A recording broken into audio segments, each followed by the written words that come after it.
नमस्कार दोस्तों, मैं श्रवण आप सभी का स्वागत करता हूं अपने YouTube चैनल परीक्षा रात्रि पर। इस वीडियो में हम वर्धन वंश के बारे में जानने का प्रयास करेंगे।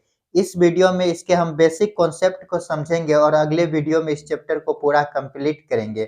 तो आप सभी बने रहिए, कॉपी कलम निकालिए और लिखते रहिए, साथ ही समझते रहिए। देखिए, वर्धन वंश या पुष्यभूति वंश ये कहाँ से आया? तो गुप्तों के पतन होने के बाद और हुनों के आक्रमण के बीच जो है कि कई छोटे-छोटे राज्य वंशों का उदय होता है। इसी में एक ये क्या है? वर्धन वंश। तो इस लाइन को लिख करके ही शुरू करते हैं। तो लिखते हैं, लिखिएगा परिचय।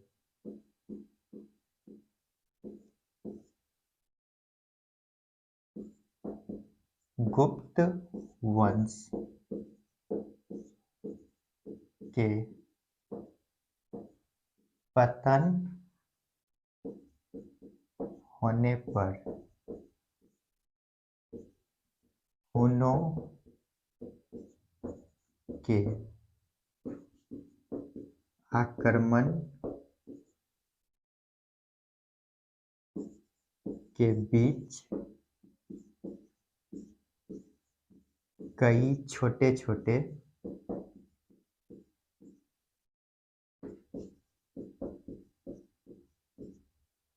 राज्यों का उदय हुआ।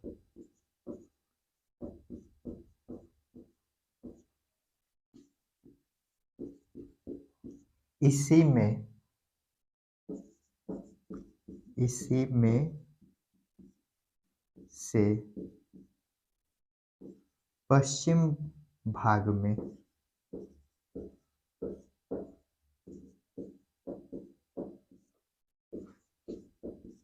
छठी शताब्दी में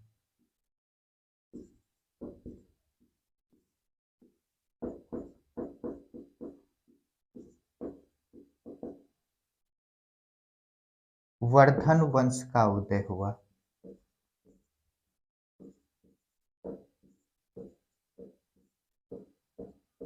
उदय हुआ। और यदि इसके जानकारी के यदि स्रोत देखें, जानकारी के स्रोत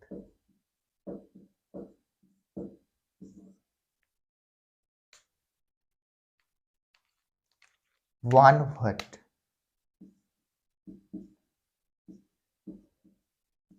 इसकी दो रचना है, हर्षचरित कादंबरी।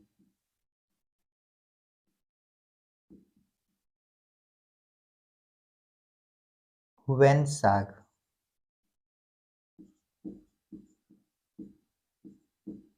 इसकी रचना है सीयू की।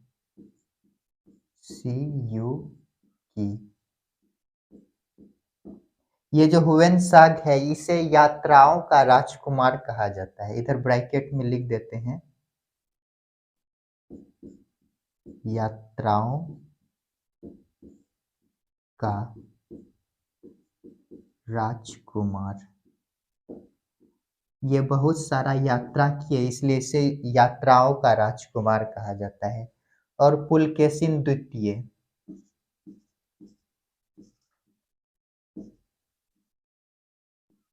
पुलकेशिन द्वितीय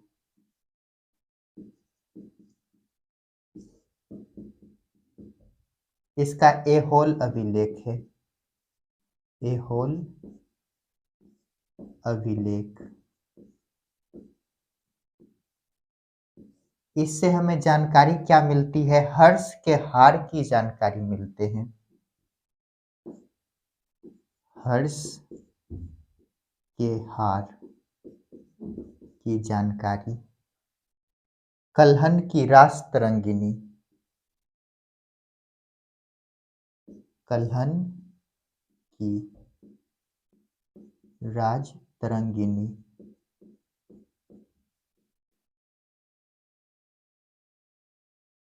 इन सभी से हमें जानकारी मिलती है। तो देखिए हम क्या देखें, परिचय में हम क्या देखें? गुप्तों के पतन। जब गुप्त पतन हुए तो उसी बीच जो है हुनों का आक्रमण शुरू हो गया। ये हुन क्या है, तो इसके बारे में एक लिख लीजिएगा ऊपर में डेश दे करके। ये जो है कि मध्य भारत के निवासी थे और ये खानाबदोश जीवन जीते थे। मध्य भारत से, ये तो मध्य भारत से आए, खानाबदोश जीवन जीता था, खानाबदोश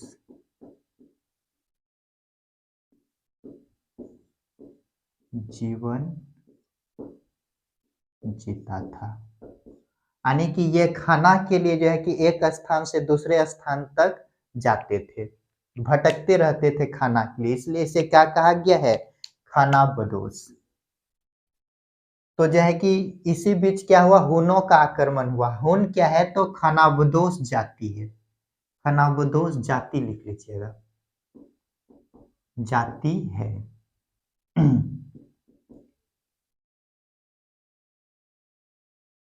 तो देखिए इस छोटे छोटे राज्यों का उदय हुआ, इसी बीच क्या होते हैं, ये जो है कि हुन का आक्रमण हुआ। जब हुन का आक्रमण हुआ तो इसी बीच जो है कि पश्चिम भारत में, पश्चिम भाग जो है भारत के, यहाँ पर 6ठी शताब्दी में वर्धन वंश का उदय हुआ। कौन सा वंश, तो वर्धन वंश का उदय हुआ। इसकी जानकारी हमें कहाँ से मिलते हैं, तो वानभट्ट के दो रचना है, हर्षचरित और कादम्बरी से जानकारी मिलते हैं। और हुएन साग सी यू की इसके जीवनी है, इसे क्या कहा गया है, यात्राओं का राजकुमार। ये जो हुएन साग है काफी यात्रा की है, इसलिए इसे यात्राओं का राजकुमार कहा जाता है। ये सवाल आप सभी से पूछ सकता है, यात्राओं का राजकुमार किसे कहा जाता है, तो कौन हो जाएगा, हुएन साग। और पुलकेशिन द्वितीय, ये जो पुलकेशिन द्वितीय है इसके द्वारा एहोल अभिलेख की रचना किए गए हैं। ये एहोल अभिलेख जो है इसमें हर्ष के हार का वर्णन है। और कल्हन की रास तरंगिनी, इसमें जम्मू कश्मीर का वर्णन है। तो इनसे हमें क्या मिलते हैं, ये पुष्यभूति वंश या वर्धन वंश की जानकारी। ये हुन कौन है, तो ये मध्य एशिया से भारत आए, ये खाना बदोश जाति था। जल्दी से इनको नोट कीजिए। तो चलिए इसको मिटाते हैं और आगे देखते हैं।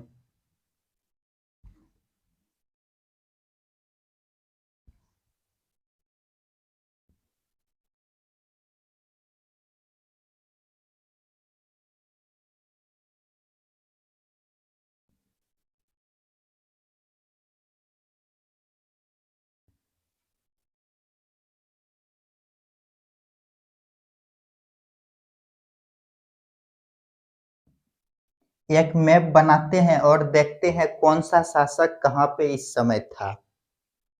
ये मैप आप सभी भी बनाइएगा।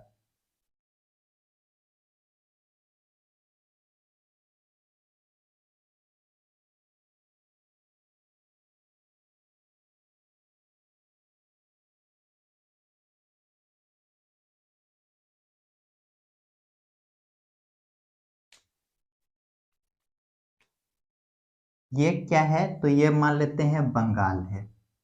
और ये दो भागों में बटा हुआ था, ऊपर को कहा गया था पुंड और इसे कहा गया था बंग।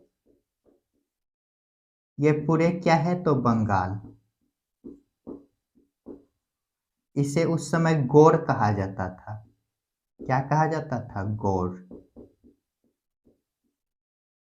यहाँ के शासक कौन थे, तो शशांक।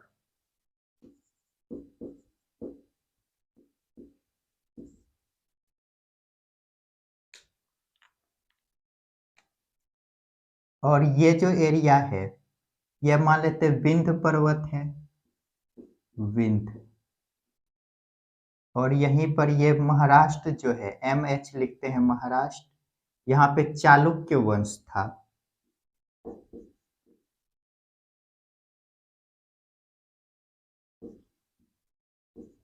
चालुक्य वंश।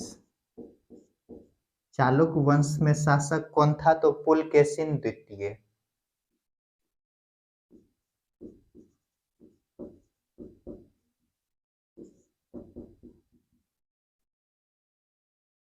और यहाँ पर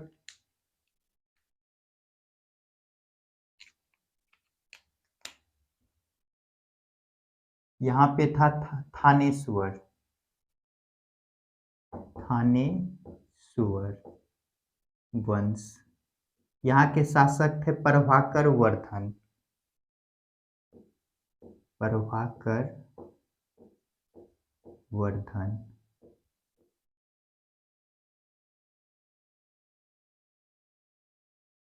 यहाँ था मोखली, क्या है मोखली,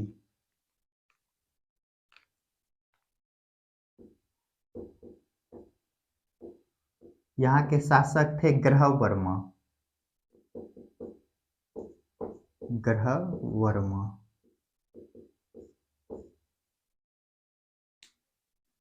और ये जो देख रहे हैं ये है मालवा,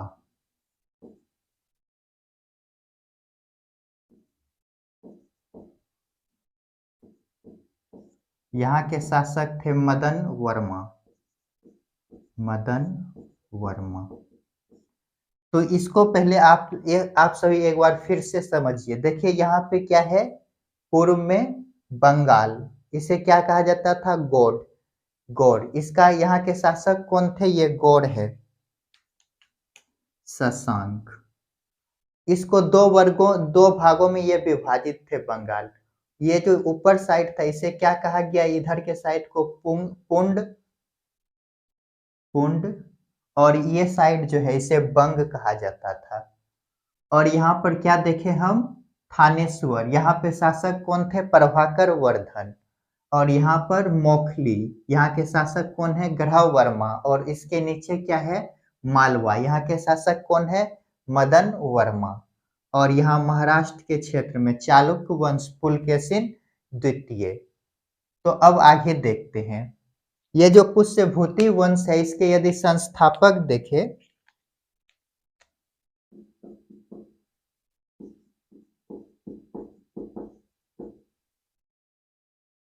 संस्थापक तो पुष्यभूति है, पुष्यभूति। इन्होंने अपना राजधानी कहाँ बनाया, तो थानेश्वर, राजधानी थानेश्वर कहाँ बनाया, थानेश्वर को। और इस समय अब यदि महत्वपूर्ण शासक को देखें, लिखिएगा प्रमुख शासक, प्रमुख शासक।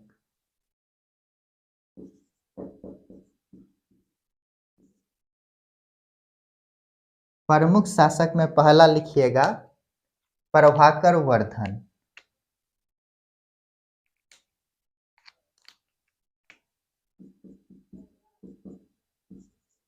प्रभाकर वर्धन। ये जो प्रभाकर वर्धन है ये यशोमती से विवाह किए,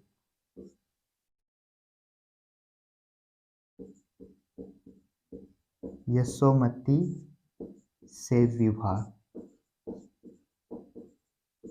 जब ये यशोमती से विवाह किए तो 2 पुत्र और 1 पुत्री हुआ, 2 पुत्र 1 पुत्री।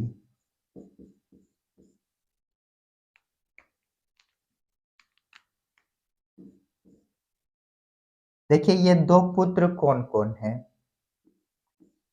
राजश्री, राजवर्धन, राज्यवर्धन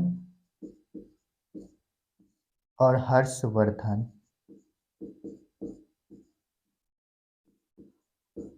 और ये जो पुत्री है ये राजश्री है, राजश्री। ये जो राजश्री है इसका विवाह जो है, ये जो हम देख रहे हैं मालवा, ये जो देख रहे हैं हम मोखली, मोखली वंश के शासक ग्रह वर्मा से किया। तो इसके नीचे लिखिएगा विवाह, ग्रह वर्मा। ये कहाँ के हैं, मोखली वंश, मोखली वंश। तो देखिए क्या देखे हम, संस्थापक कौन है? पुष्यभूति। कौन है संस्थापक? पुष्यभूति। ये पुष्यभूति जो है अपना राजधानी कहाँ बनाया? थानेश्वर। और प्रमुख शासक यदि इसके बाद देखें तो कौन बना? प्रभाकर वर्धन। इन्होंने शादी किससे किया? तो यशोमती से। यशोमती से जब शादी किए तो दो पुत्र और एक पुत्री हुए। दो पुत्र कौन हुए? राजवर्धन और हर्षवर्धन। एक पुत्री कौन है? राजश्री। ये जो राजश्री है इसका विवाह किससे किया? ग्रह वर्मा। ये कहाँ के शासक थे? तो मोखली वंश के शासक थे। इनको जल्दी से नोट कीजिए।